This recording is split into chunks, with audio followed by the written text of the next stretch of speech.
Buenos días, mis amados hermanos, que el Señor les bendiga grandemente. Bienvenidos. Es común que al escuchar las narraciones bíblicas las enfoquemos como realidades lejanas de tiempos pasados, ajenas en muchas ocasiones a nuestra propia realidad. Pero la verdad es que al observar en detalle el contexto histórico y fundamentalmente el carácter de quienes protagonizan esas narraciones, es inevitable encontrar asombrosas similitudes con nuestra época. Sí, con lo que estás viviendo tú, con lo que vivo yo aquí y ahora. Han cambiado quizá los nombres y ciertos elementos, pero la esencia es la misma. La corrupción de los corazones se sigue manifestando en nuestros días y quizá ahora con mucha mayor exposición que en los tiempos antiguos. El egoísmo, el orgullo, la apatía, la desobediencia y la idolatría se exponen abiertamente en las redes sociales. Penosamente, mis amados hermanos, ese proceder es protagonizado en ocasiones por el mismo pueblo de Dios, que aún habiendo conocido la verdad del Evangelio, congregándose y orando junto a nosotros, han puesto su corazón en falsos ídolos de pies de barro. Proclaman a Cristo como su Salvador, pero su corazón descansa en los líderes políticos. Proclaman la palabra los domingos, pero destilan amargura y desesperanza el resto de los días de la semana. Proclaman la justicia, pero se deleitan en las ganancias fáciles. Claman a Dios por el tesoro de la salvación, pero anhelan las riquezas del mundo. La advertencia del Señor es cruda y clara en la porción bíblica del día de hoy, mis hermanos. El versículo 11, como lo leímos hace un momento, nos dice: porque como el cinto se junta a los lomos del hombre, así hice juntar a mí toda la casa de Israel y toda la casa de Judá. Dice Jehová, que me fuesen por pueblo y por fama, por alabanza y por honra, pero no escucharon. El nuevo nacimiento en Cristo, mis amados hermanos, nos ha convertido en nuevas criaturas, parte de su pueblo escogido. Escuchar su palabra no es solamente un privilegio, sino además una gran responsabilidad. ¿Qué pasa cuando no la escuchamos? Oremos. Amado Padre, te damos gracias por esta mañana, por este día. Gracias, amado Padre Celestial, porque tú nos has dado la posibilidad de estar reunidos, juntos, unánimes, expectantes de lo que tienes que decirnos. Te pedimos, por favor, que tú dispongas nuestros corazones, nuestros oídos, para escucharte, para recibir ese mensaje, esa palabra que tú tienes para nosotros, y que además nuestras manos estén abiertas y listas para cumplir con tu voluntad. Permítenos, Señor mío, entender todo lo que tienes que transmitirnos en este día por medio de tu palabra, que no medie pensamiento humano alguno, sino únicamente tu voluntad expuesta a los oídos de tus hijos. Gracias, Padre Celestial, por este tiempo. En el nombre del Señor Jesucristo lo ponemos a tus pies. Amén. La primera sección, mis amados hermanos, de este libro, me refiero al libro del profeta Jeremías, contenida en sus primeros 25 capítulos, es una exhortación, un llamado al arrepentimiento. ¿De qué? ¿El arrepentimiento de quién? Del pueblo de Dios, encarnado en la facción que habitaba en el reino del sur, que nosotros conocemos y se conoce con el nombre de Judá. ¿Cuándo? En los momentos previos a la invasión babilónica que los llevaría al cautiverio, poniendo fin a una triste historia monárquica marcada por la idolatría, por el egoísmo y un falso y malentendido orgullo. 157, hermanos, 157 de las 349 ocasiones en que se usa la frase «Así ha dicho Jehová» a lo largo de todo el Antiguo Testamento, están escritas en el libro del profeta Jeremías, cuyo aporte a la comprensión y conocimiento de Dios para su pueblo es sencillamente superlativo. Con varias variantes en la frase, este versículo, el versículo 1, me refiero, del capítulo 13, empieza de la siguiente forma. Así me dijo Jehová. Así me dijo Jehová precede la exposición de 4 verbos que vamos a analizar en su contexto en este instante. Así me dijo Jehová, ve y cómprate un cinto de lino y cíñelo sobre tus lomos y no lo metas en agua. La palabra ve, el verbo ve, ¿sí?, relacionada con ir, se utiliza a menudo para iniciar una orden, que será explícita en el texto que le sigue. Recordemos el concluyente final de la conocida parábola del buen samaritano, narrada, por ejemplo, en Lucas 10. Nos decían los versículos 36 y 37 de Lucas 10. ¿Quién pues de estos 3, refiriéndose a las 3 personas que pasaron junto al herido, ¿Te parece, decía el Señor Jesucristo, que fue el prójimo del que cayó en manos de los ladrones? Él le dijo, quien le respondía, el que usó misericordia, el que hizo misericordia con él. Entonces Jesús le dijo, ve y haz tú lo mismo. El ve es un verbo en imperativo, es una orden. En este caso, la instrucción viene después. Segundo verbo, cómprate un cinto de lino. Como hemos visto en mensajes, en prédicas anteriores, el término hebreo esor, en castellano cinto, no es otra cosa que una especie de cinturón. La nueva versión internacional traduce o expone esta porción textualmente como cinturón de lino. Accesorio usado sobre la túnica, que era la larga que utilizaban en aquel tiempo, comúnmente fabricado no de lino, sino de cuero. Sin embargo, en este caso, el material escogido fue lino porque era el material tradicionalmente separado para las vestiduras sacerdotales según el mandato divino. En este caso vamos a recordar por un momento y nos vamos a transportar unos libros antes, al libro de Levítico, capítulo 16, versículo 4. Se vestirá la túnica santa de lino y sobre su cuerpo tendrá calzoncillos de lino y se ceñirá el cinto de lino y con la mitad de lino se cubrirá. Son las santas vestiduras. Con ellas se ha de vestir después de lavar su cuerpo con agua. Una instrucción para los sacerdotes. Continúa en la narración el tercer verbo y ceñido del cuarto, que lo vamos a analizar juntos en este instante. Cíñelo sobre tus lomos, dice la palabra, y no lo metas en el agua. Ceñirse no significa otra cosa que sujetarlo con firmeza a la cintura, ajustarlo. Y con la instrucción de mantenerlo alejado del agua, denota el cuidado que había que tener con una prenda tan delicada debido a su material. Y si cabe la precisión, era un material altamente lujoso, muy valorado en aquel tiempo. ¿Para qué? Para que no se dañe, para que se pueda mantener. Más adelante podremos apreciar mejor la figura utilizada por Dios relacionada con esta orden. El versículo 2 nos permite observar la evidencia irrestricta del profeta. El mandato, sin cuestionamientos de ningún tipo, eso es claro y evidente. Actualmente, mis hermanos, exigimos que Dios nos exponga el porqué y el para qué de todo de lo que vivimos a diario, como si nos asistiera el derecho y la razón al más puro estilo del profeta Jonás. El versículo 2 dice, y compré el cinto conforme a la palabra de Jehová y lo puse sobre mis lomos. ¿Qué hizo Jeremías? Pues exactamente lo que Dios le mandó, ninguna cosa distinta.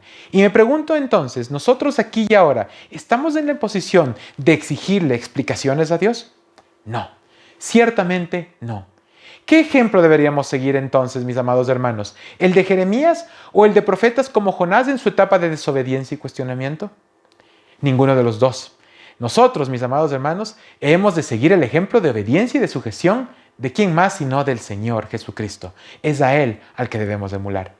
Los versículos 4 y 5 nos plantean una construcción similar en la que tenemos nuevas instrucciones y su ejecución al pie de la letra. Versículo 3, para ponernos en contexto. Vino a mí segunda vez la palabra de Jehová diciendo, segunda vez que lo menciona, versículos 4 y 5. Toma el cinto que compraste, que está sobre tus lomos, y levántate, y vete al Éufrates, y escóndelo allá en la hendidura de una peña. Fui pues, y lo escondí junto al Éufrates, como Jehová me mandó. La discusión, mis amados hermanos, respecto a esta sección de la porción bíblica de hoy, se ha centrado en dónde fue que a Dios envió, a dónde le envió Dios realmente a Jeremías a esconder el cinto. Los teólogos han discutido ampliamente sobre esto. Vamos a tratar de resumirlo con brevedad. Seguramente ustedes están pensando que además no hay ninguna razón para que nosotros podamos suponer que la palabra Éufrates no es textual, ¿sí? Y cuando pensamos en Éufrates, viene a nuestra memoria aquel maravilloso río de histórica importancia, nombrado en varias ocasiones en la Biblia, desde el Génesis hasta el mismísimo Apocalipsis, ¿sí? El libro del Apocalipsis, el libro de las Revelaciones.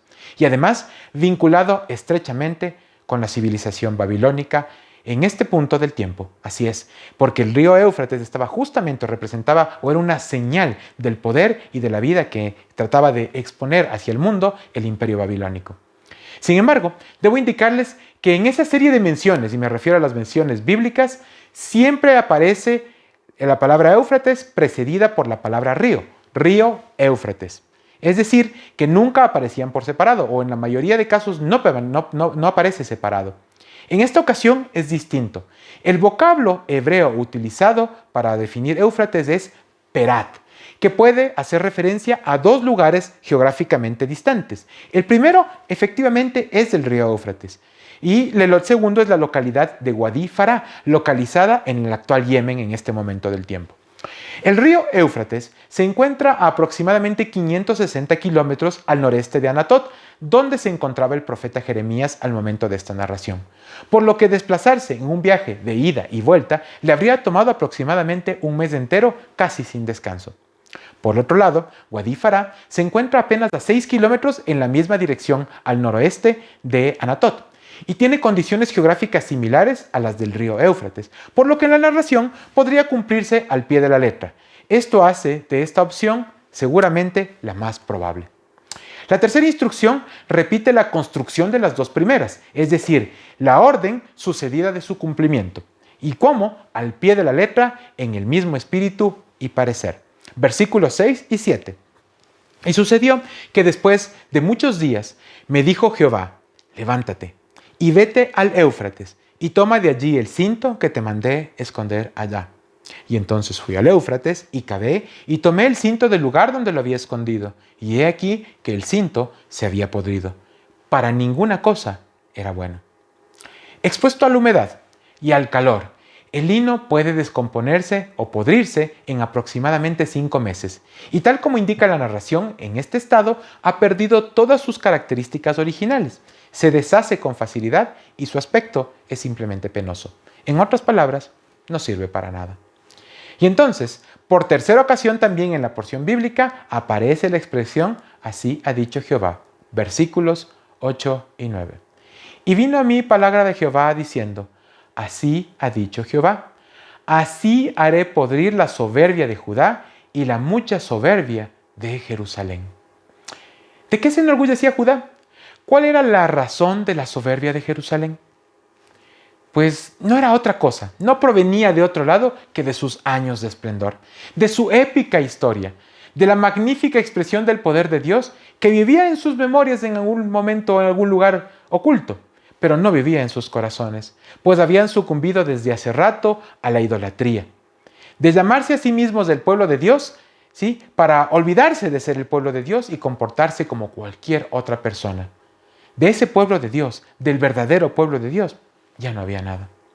Amados hermanos, Jeremías exhortó entonces a Judá, pero hoy está exhortando a la iglesia del Señor, a nosotros, aquí y ahora, a ese pueblo que actualmente ostenta el orgullo, la chapa de ser llamada hijos de Dios.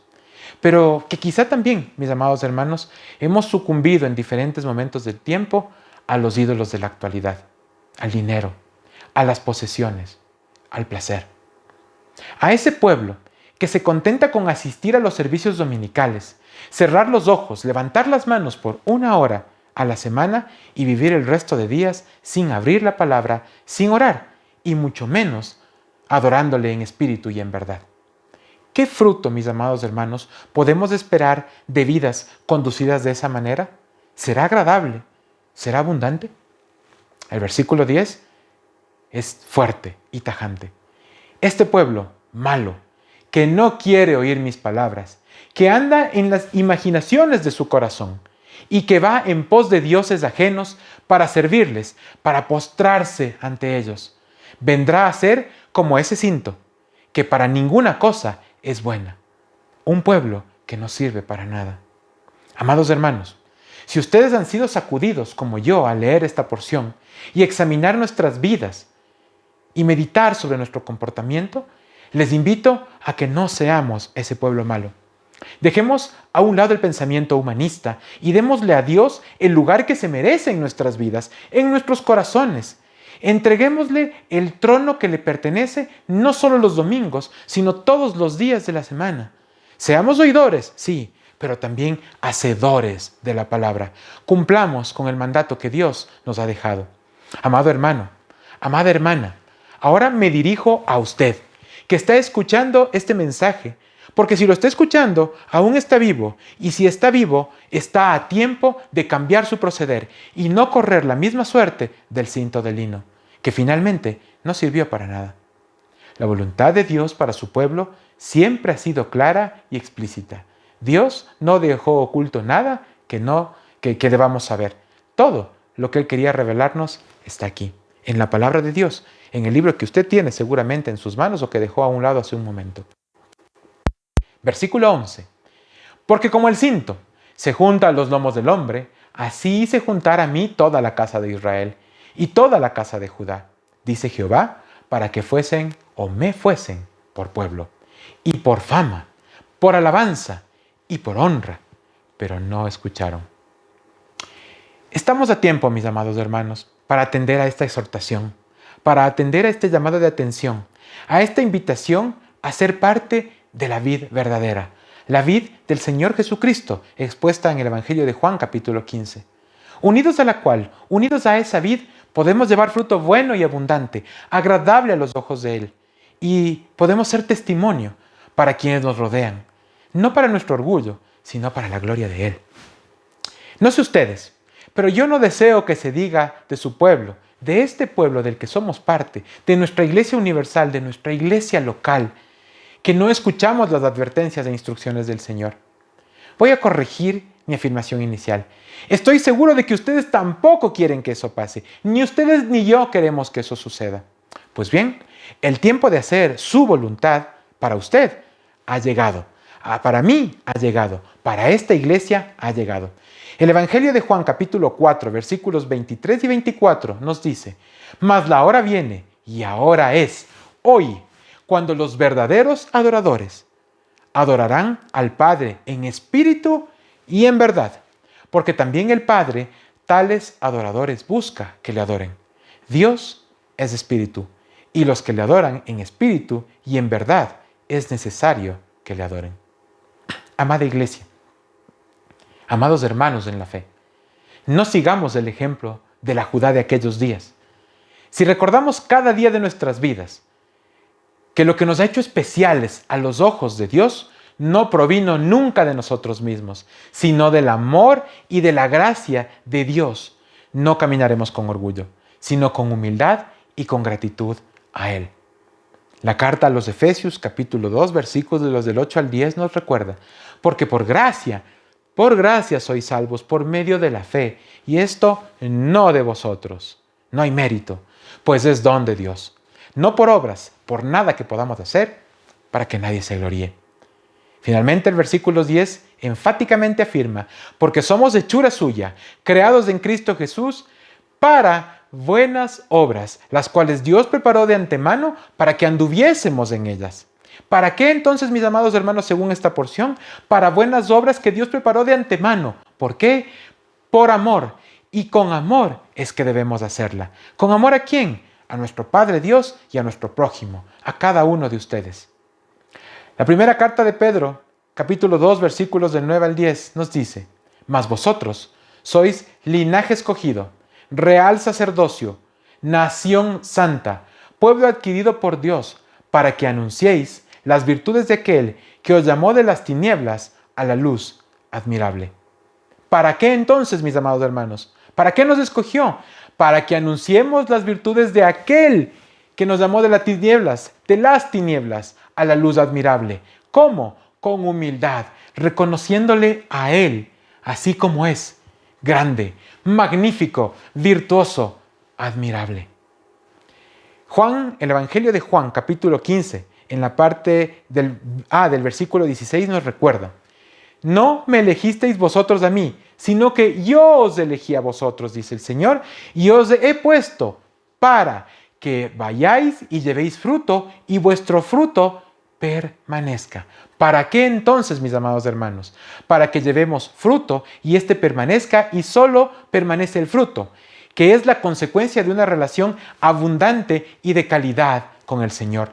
Aquel que bajo su guía y dirección se desarrolla con excelencia. Así, mis amados hermanos, Así es como debemos de hacerlo, con amor, con humildad y con excelencia. Así debemos caminar sirviendo al Señor y a nuestro prójimo. Ese es el testimonio que debemos dar de Él, glorificándole, pues su obra permanece y prevalece para siempre. Permanezcamos en Cristo como Él permanece en nosotros, y seamos su pueblo y demos testimonio de que lo somos. Amén. Oremos. Amado Padre, gracias por el mensaje que nos has dado en esta mañana. Gracias por exhortarnos y por desafiarnos, mi Señor.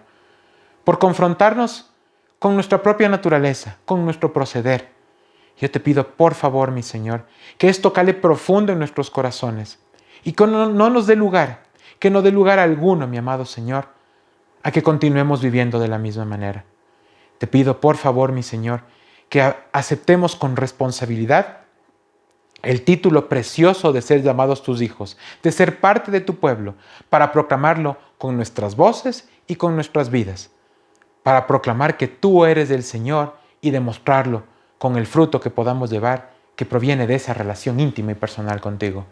Que seamos cristianos todo el tiempo, permanentemente, tus seguidores, hasta cuando tú nos lleves para vivir la eternidad a tu lado. En el nombre del Señor Jesucristo, oramos. Amén y amén.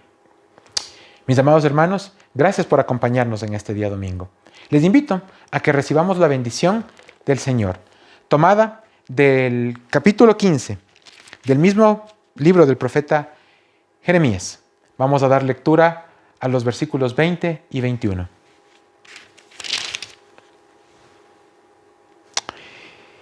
Y te pondré en este pueblo por muro fortificado, de bronce, y pelearán contra ti, pero no te vencerán. Porque yo estoy contigo para guardarte y para defenderte, dice Jehová. Y te libraré de la mano de los malos y te redimiré de la mano de los fuertes. Amén. Que el Señor les bendiga, mis amados hermanos, y tengan un excelente resto de semana. Bendiciones.